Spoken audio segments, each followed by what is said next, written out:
오늘도 우리는 인터넷으로 많은 웹사이트를 방문하고 사용하고 있습니다. 익히 알듯이 이 웹사이트는 기본적으로는 HTML과 CSS, 자바스크립트를 베이스로 하여 구성되어 있습니다. 그렇다면 이 웹페이지에 하나에 뜨는 수많은 정보들은 다 어디에서 가져올까요? 네트워크 통신을 통해서 서버로부터 제공받는 데이터를 화면에 표시한 것이 우리가 보고 있는 웹페이지죠. 웹개발, 프론트엔드에 있어서 네트워크는 뗄래야 뗄 수 없는 관계입니다. 프론트엔드 로드맵에서 HTML, CSS, 자바스크립트, 개발도구, 프레임워크를 지나고 나서는 네트워크 통신과 API라는 것이 있습니다. 이 두 가지가 서버와의 통신하고 밀접한 관련이 있습니다. 그런 만큼 중요하겠죠. 여기선 이 책을 가지고 강의를 할 것은 아니기 때문에 어떻게 구성되어 있는지만 간단하게 소개하고 넘어가도록 하겠습니다. 로드맵을 열심히 타서 네트워크 통신까지 왔습니다. 이런 웹페이지 있잖아요.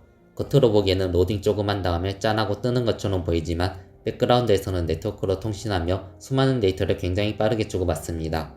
여기서는 네트워크 개념을 설명하는데요. 이 챕터는 이렇게 OSI 7계층, TCP/IP 4계층과 같이 이론이 추가되기 때문에 딱딱하게 느껴질 수도 있습니다. 그렇지만 소홀히 할 수는 없겠죠. 그런 면에서 볼 때 이 책은 중요한 개념들을 빠르게 정리할 수 있도록 구성되었다 볼 수 있겠습니다.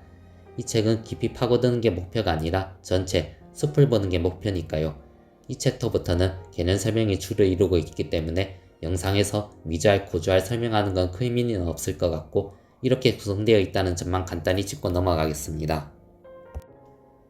네트워크 통신은 크게 4가지 주제를 잡고 가는데요. 먼저 네트워크 계층 모델과 프로토콜입니다.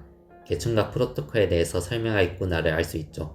계층은 또 2가지가 있는데 OSI 7계층, TCP/IP 4계층이 있습니다. 각각의 계층을 소개한 뒤 2계층을 비교하기도 하며 각각의 역할에 대해서도 간단히 소개하고 있습니다. 프로토콜에 와서는 주요 프로토콜 몇 가지를 소개합니다. 이더넷, IP, TCP, UDP, QIC가 나오는데 이 중에는 많이 들어서 익숙할 법한 단어들도 몇 가지 보이지 않나요? 예전에는 그냥 지나가는 단어였지만 이제는 프론트엔드 개발을 위해서 관심을 가지고 숙지를 해야 하는 개념이 되었습니다. 그 다음으로 나오는 것은 이와 연관이 있습니다. 뭘까요? 바로 HTTP입니다. 인터 URL을 보면 HTTP 또는 HTTPS가 붙어있는 걸 많이 봅니다. 이 HTTP가 뭘까? 여기서 소개하고 있습니다. HTTP는 간단히 하이퍼텍스트 문서, HTML 문서를 전송하기 위한 프로토콜을 의미합니다.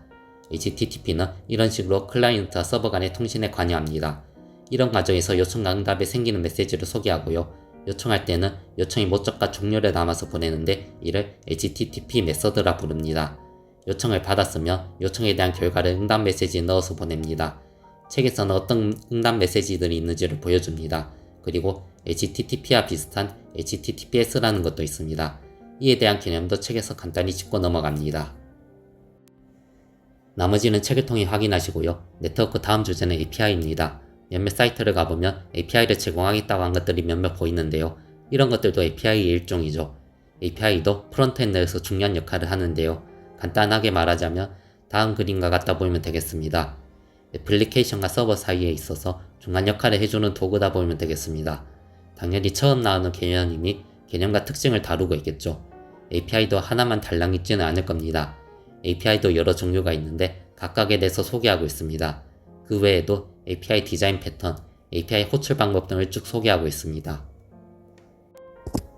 이제 로드맵도 다 와갑니다. 프론트엔드 개발자가 되어서 개발을 열심히 했습니다. 그러나 개발을 열심히 했어도 결과 프로그램이 잘 동작하지 않으면 어떨까요? 개발한 코드는 실제로 실행해서 결과를 확인해야 합니다. 이런 과정이 테스트라는 것이고요. 테스트는 중요한 과정입니다. 그래서 챕터 하나를 통째로 할당하여 소개하고 있습니다. 우선 테스트가 뭔지 알아야겠죠. 개발에서 테스트가 무엇인지 일단 정의를 내리고요. 무엇인지 정의를 내린다 한들 필요성을 못 느낀다면 테스트를 하지 않겠죠. 테스트가 왜 필요한지를 설명하고 있습니다. 그 뒤로는 테스트는 어떻게 하는지 그 방법을 소개하고 테스트 유형 및 테스트에 사용하는 테스트 도구에 대해 소개하고 있습니다. 테스트가 중요한 역할을 하는 만큼 테스트에 대해 잘 알고 적절한 테스트를 하는 방법에 대해 아는 것이 중요하다 볼 수 있겠습니다. 로드맵의 끝부분에 왔습니다. 이제 마지막은 배포입니다. 배포가 무엇일까요? 아주 훌륭한 프로그램을 개발해 놓고 이걸 혼자만 사용한다면 아무런 의미가 없겠죠. 배포는 내가 개발한 프로그램을 다른 사람들도 사용할 수 있도록 공개하는 과정을 의미합니다. 웹페이지라면 배포 후에는 해당 외부로 접속해서 확인할 수 있고요. 설치해서 사용하는 프로그램이라면 다운받아 설치할 수 있도록 제공하는 게 배포가 되겠죠. 배포할 때 사용하는 플랫폼들이 있는데요. 배포 플랫폼의 종류로 넬리파이, 깃허브, 버셀을 소개하고 각각의 특징을 정리해서 책에 서술되어 있습니다. 물론 회사와 같은 실무에서는 배포 과정이 훨씬 복잡하죠. 그렇지만 배포도 개발에서 중요한 역할을 하기에 배포에 대한 개념을 잘 아는 것도 중요하다고 볼 수 있겠네요. 이 책을 마무리하는 단계, 바로 공부 방향 설정하기입니다. 막무가내로 공부할 수는 없겠죠.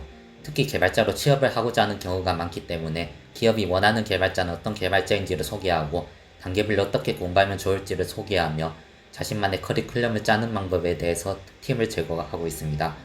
프론트엔드 개발자로서 깊이 있는 내용은 아닐지라도 프론트엔드 전체를 조망할 수 있도록 도움을 주는 책이라 생각되며 숙련된 개발자라 할지라도 방향에 대해 점검할 수 있는 책이라 생각됩니다. 이 책은 여기서 마무리하고 다음에 찾아뵙겠습니다. 감사합니다.